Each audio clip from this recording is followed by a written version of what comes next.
Hi there. So today's message is called Clarifications on Confession.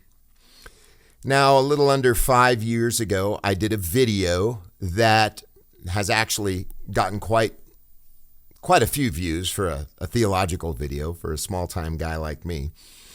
And it's got some positive comments and some negative comments. But because of the negative comments, I want to offer some clarification. All right. Now, the video, here's just a screenshot of the video. If you notice there, it's got 3,000, well, as of today, 3,357 views, which is, for a guy like me who normally gets 100 views on average for my videos, that's actually pretty good. You see, it's got 124 likes, which is kind of cool. I don't really know how to see how many dislikes. But anyway, that's it's called 1 John chapter 1, verse 9, which says, if we confess our sins, he is faithful and just to forgive us our sins and cleanse us from all unrighteousness. Now, I'm not going to go into the theology of that verse. I did that at the video. So if you want to go see the video and learn about this from a scriptural perspective, I encourage you to do so. But anyway, there you have it. That's the video that has caused some stir. So I want to show you some comments and then comment on this video of mine and make some clarifications that hopefully will diffuse the spirits of some who are somewhat incensed against me. First of all, we teachers put ourselves out there. Now, I'm not trying to get pity, okay? But I have, somewhere around 700 or 800 videos. I think it might even be over 800 now. And it's because I love Jesus. I love the gospel. I am thrilled that Jesus has forgiven me and that he has brought me into his heavenly kingdom, into his presence, that he dwells in my heart, and that I get to dwell with him and his church, his bride, his wife, the body of Christ. And I get to be encouraged by them and fellowship and commune with them. It's a wonderful thing. But those of us who have been called to teach, which I believe he's made all of us able ministers of the New Testament, that's verbatim, 2 Corinthians chapter 3, verse 6. He has made us all able ministers. We all are ministers of the New Testament, okay? And this is an everlasting testament or covenant. So we're all able ministers. But some of us are compelled to teach publicly about it. And some people don't have that desire. Some people just cannot get up in front of people. Some people don't want to necessarily take the time to make these videos. But when I see God's people being blessed and that God is using my frail mouth to utter the gospel of Jesus and it encourages other people, I'm ecstatic. I get super excited about it. And that's the truth. When I see people rejoicing in the presence of Jesus, rejoicing in forgiveness and his mercy, it drives me to put out more videos. That's the truth.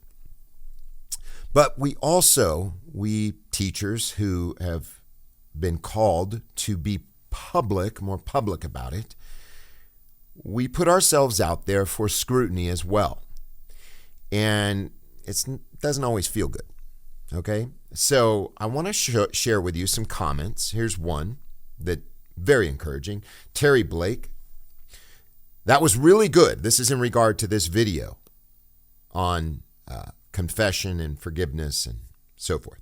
That was really good. The entire body of Christ needs to hear this. And if you notice my little heart reply, I always give a heart reply to these kinds of encouraging words that strengthen me and that just kind of propel me onward. They're a part. God uses his people to really stir my soul to continue preaching the gospel. Here's another one. Thank you, brother. This is Berean Girl. Thank you, brother.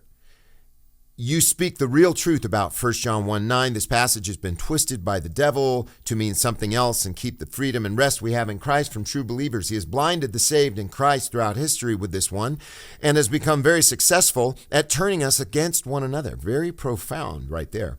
Keep proclaiming the truth to all. Yes, Berean girl, thank you. And a hearty love to that one as well. Gwen, amen, really good. That, that feels good. It's agreeing. But I like it when people get specific too, when they actually point out parts of a video that they really like. But this still encourages me. So thank you, Gwen, 10 months ago. Here's William Calvin Kirk. I like this one. Rock on, brother. I'm just a dumb old welder, but I've been saying this for years and people look at me like I'm crazy. So thank you, sir, for clarifying this issue with biblical justification. I just get mad and start cussing. Kind of counterproductive on my part. Anyway, thanks again. Another love to that one. Thank you, William. Man, he's a man after my own heart. I'm the same way. Sometimes I'll get upset and it's just like, get infuriated, see some of these hateful comments. And it makes me want to say mean things. And sometimes I do, and sometimes I have to go back and retract or delete. So anyway, thank you, William. Jim Porter, Mr. Farley. It's actually Fenley, so. But Mr. Finley, you were right. But sometimes Christians, for their own reasons, want to throw themselves deeper into the mercy and forgiveness of God. So this is a thoughtful comment. I appreciate this. They have the perfect right to do this because of their liberty in Christ. Our sins were forgiven at Calvary and in the resurrection. Amen. Okay? But, he's saying that, hey, there's liberty to go before God. And again, we're going to explain confession here in a little bit. Then we have these ones. What you're wrong. I don't understand that syntax, but I kind of get the gist. What you're wrong. I think what he meant to say is, what, question mark. What, question mark? You are wrong. You, apostrophe R-E, wrong. What you're wrong. What you're wrong. Anyway, I would appreciate at least a little something beyond that one. Sarah von Bergen. Maybe she's German. I'm German. At least we have that commonality. Or maybe she's Dutch. Von? I don't know. Someone shared this with me and I'm disgusted. Please, folks, stop listening to the heresy that you don't have to repent from sin. Which I never said. Angry face. Oh, Sarah. But she got 5 likes. And the most recent comments. Pull this BS this guy talks out of his left brain, Satan. I thought the left brain was mathematics, quantitative. I don't know. Maybe I've got it mixed up. Right brain, I don't know how all that works. Anyway, left brain apparently is Satan. Get behind me, Satan. So, just kidding. I don't want to mock. Actually, some of this stuff is very saddening at times. That quotes human teachings in the human-made Bible does not know Jesus Christ, therefore he does not know the Father. Sometimes the grammar, it confuses the message they're trying to convey to me. Colin, good old Colin, 11 days ago. This twisted logic is nothing but heresy and is extremely disrespectful to our Savior. This is what happens when people consider themselves too wise. So in no way, shape, or form do I mean to be disrespectful to the Savior. I love, worship, adore Jesus as my sovereign Savior. I am so grateful that he has forgiven me. I worship him. And when I disobey him, I go before him and I confess it. Okay, I do. So I mean no disrespect to the Savior. But let's kind of move on. Should we confess? A resounding yes. Why? Well, first of all, James says as you know, Peter calls us a royal priesthood. Revelation, the Apostle John says he has made us kings and priests to our God. And James says we should confess our faults one to another. So if we should confess our faults to our fellow priests and priestesses, certainly we should confess our sins to Christ, our high priest. And his people as priests. I mean, confession is a regular occurrence. It should be. Not these cheesy meetings where people are so superficial and don't talk about their deepest, darkest skeletons. I believe in confession. I believe in it probably more than these anathematizers who are commenting and accusing me of being Satan and a heretic and BS and all this stuff. I am a strong advocate and proponent of confession, both to Jesus and to his people.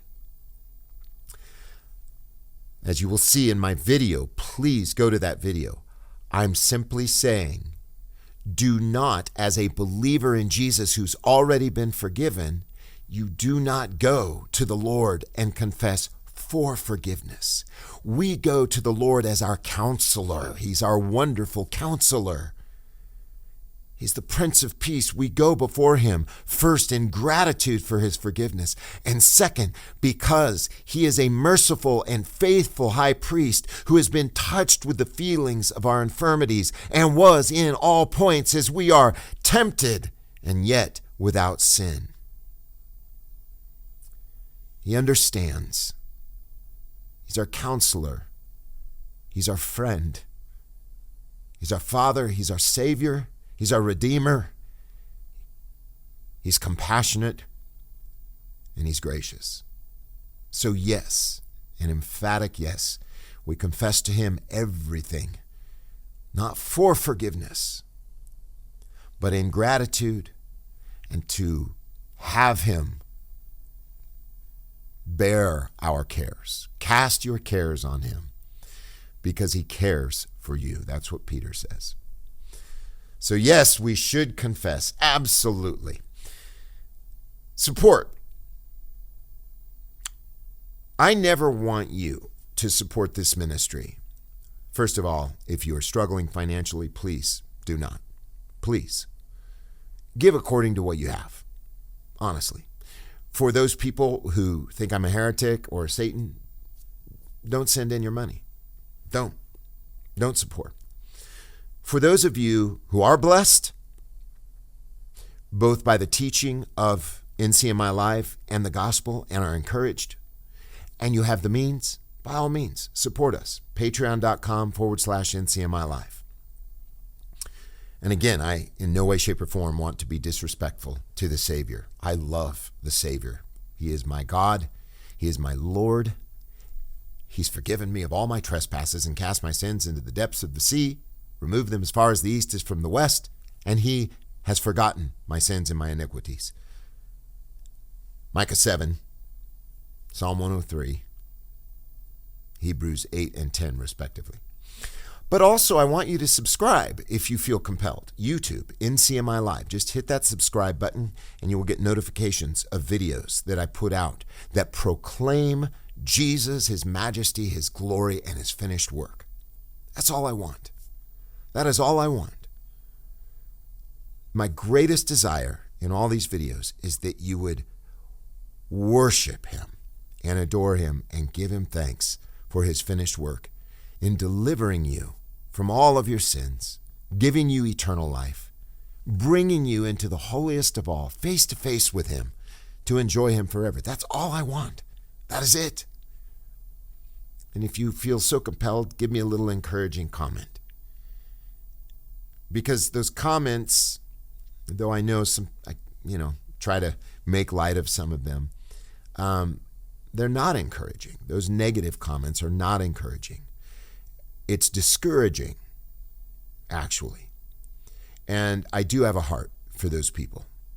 Because if we believe that upon every sin, God de-forgives us, and so we have to ask for forgiveness again, that's our view of God. That's how we view God. And psychologically, that's how we view others. and it produces in us a spirit of judgment, a spirit of superiority, instead of a spirit of humility and gratitude. Seeing others, seeing God's children as he sees them, forgiven. He sees us as holy and blameless and unreprovable in his eyes, Colossians 1. And that's how we're to see his children. These people are living in torment and fear. The Bible says perfect love casts out fear. Fear has torment. I don't want these people tormented. I don't. And yes, their comments discourage me. They do. They don't discourage me from pressing on and teaching the gospel. They discourage me because it's sad that they don't see these beautiful truths that are so enriching and so have such joy-producing effects in our lives when we really meditate on them. And if you fall as much as I do, you really need that joy, okay? God bless you. I love you, and thank you so much for tuning into NCMI Live. And may you be richly blessed by these videos. Have a great day.